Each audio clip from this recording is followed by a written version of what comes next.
Hey guys, welcome back to my channel Srilatha's delicious recipes. ఈ రోజు నేను చూపించిపోయే రెసిపీ వచ్చేసి దొండకాయ కొత్తిమీర కారం అండి.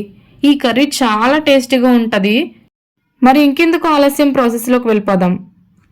స్టవ్ మీద కళాయి పెట్టుకుని 2 to 3 స్పూన్స్ ఆయిల్ వేసుకోవాలి. ఆయిల్ హీట్ అయినాక దొండకాయలు వేసి వేయించుకోవాలి.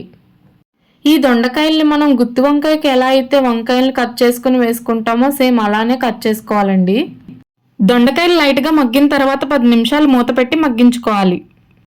దొండకాయలు ఉడికే లోపల ఇప్పుడు కర్రీకి కావాల్సిన గ్రేవీ పేస్ట్ని ప్రిపేర్ చేసుకుందాం. మిక్సీ జార్లోకి ఒక కట్ట కొత్తిమీర, ఒక చిన్న సైజు అల్లం ముక్క, 3 పచ్చిమిర్చి వేసి బాగా పేస్ట్లా చేసుకోవాలి.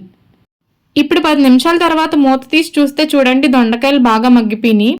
ఇప్పుడు ఈ స్టేజ్లోనే దొండకాయ ముక్కలకి ఉప్పు పట్టేటట్టు చిటికెడు ఉప్పు వేసి బాగా వేయించుకోవాలి. దొండకాయలు బాగా వేగిన తర్వాత ఒక ప్లేట్లోకి పక్కకు తీసి పెట్టుకోవాలి. అదే కళాయిలోకి 2 to 3 స్పూన్స్ ఆయిల్ వేసుకుని మనం ఇందాక గ్రైండ్ చేసి పెట్టుకున్న కొత్తిమీర పేస్ట్ వేసుకోవాలి. ఈ కొత్తిమీర పేస్ట్ని గరిటతో బాగా కలుపుకుని ఒక 10 నిమిషాలు మూత పెట్టి మగ్గించుకోవాలి. 10 నిమిషాల తర్వాత మూత తీసి చూస్తే చూడండి పేస్ట్ మొత్తం దగ్గరికి అయిపోయింది.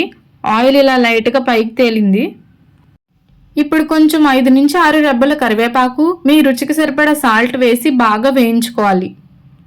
కొత్తిమీర పేస్ట్ బాగా వేగిన తర్వాత మనం ముందుగా వేయించి పెట్టుకున్న దొండకాయ ముక్కల్ని వేసి గరిటతో బాగా కలుపుకుని 5 నిమిషాలు మూత పెట్టి మగ్గించుకోవాలి. 5 నిమిషాల తర్వాత మూత తీసి చూస్తే చూడండి దొండకాయ ముక్కలు బాగా మగ్గినాయి. ఇప్పుడు ఈ స్టేజ్లోనే ఒక గ్లాస్ వాటర్ వేసి 10 నిమిషాలు మూత పెట్టి మగ్గించుకోవాలి. 10 నిమిషాల తర్వాత మూత తీసి చూస్తే చూడండి దొండకాయలు బాగా మగ్గిపోయినాయి. ఆయిల్ కూడా కొంచెం పైకి తేలింది. ఇప్పుడు ఈ స్టేజ్లోనే బాగా గరిటతో కలుపుకుని స్టవ్ ఆఫ్ చేసుకుని ఒక బౌల్లోకి సర్వ్ చేసుకుంటే అంతేనండి, టేస్టీగా ఉండే దొండకాయ కొత్తిమీర కారం రెడీ. ఒక్కసారి ఈ కర్రీ మీరు ట్రై చేసి ఎలా వచ్చిందో కామెంట్ బాక్స్లో చెప్పండి.